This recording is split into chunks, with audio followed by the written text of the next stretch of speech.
looks good, doesn't it? A little bit like a Mazda CX-5 or a Hyundai iX35. It's an SUV, and these things are flying out of showrooms at the moment, but it's actually priced more like a Super Mini at £12,500. This is the ZS, the latest model from MG, and it joins the larger GS SUV in the range. It's more of a compact SUV than the GS though, and counts models like the Renault Captur, Seat Arona and Nissan Juke amongst its rivals. And you can't mention the ZS without referencing that other bargain SUV, the Dacia Duster. And while the Dacia's all about function and not form, I'm really pleased to say that the ZS is not just a comfortable place to sit, it's also really well designed, especially nice touches like this steering wheel.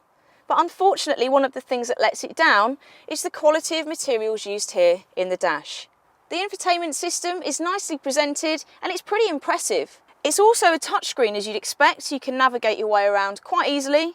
There are 3 trims in the ZS range: Explore, Excite and Exclusive. Despite that £12,500 price tag, the Explore isn't bereft of kit and includes cruise control, Bluetooth, LED daytime running lights and power adjustable mirrors. However, the Excite is probably the better investment, with 17-inch alloy wheels, sat-nav and Apple CarPlay connectivity. The infotainment system's pretty easy to use and navigate around, but if you're not really familiar with it, it does take a little bit of practice to get used to, so we wouldn't really recommend that you're playing with it when you're driving until you're really familiar with it. MG claim that the ZS has more space in the back here than most of its rivals. I have to say I completely agree. I'm 5'7" on a good day, and there's plenty of leg room, but also loads of headroom as well. Now obviously I'm comfortable over here, and you'll obviously get another adult sat over here on this side, but there's really not much space in the middle seat. So unless you want to be crammed in like sardines in a tin, we'd recommend just having 2 adults sat here in the back. So on the way round to the back of the ZS, the first thing that you notice is how you actually get into the boot itself, which is by using this badge. It's a little bit clunky, to say the least. But there is great news once you're inside the boot area. There's a whole 448 litres of boot capacity, which is much more than its rival, the Nissan Juke. There's also a false floor, which gives you lots of different storage options to carry whatever you want to take with you, and the low loading lip here makes everything super easy to get in. But if you do need more space, there's great news, because all you need to do is use the 60/40 rear split seats if you need even more space.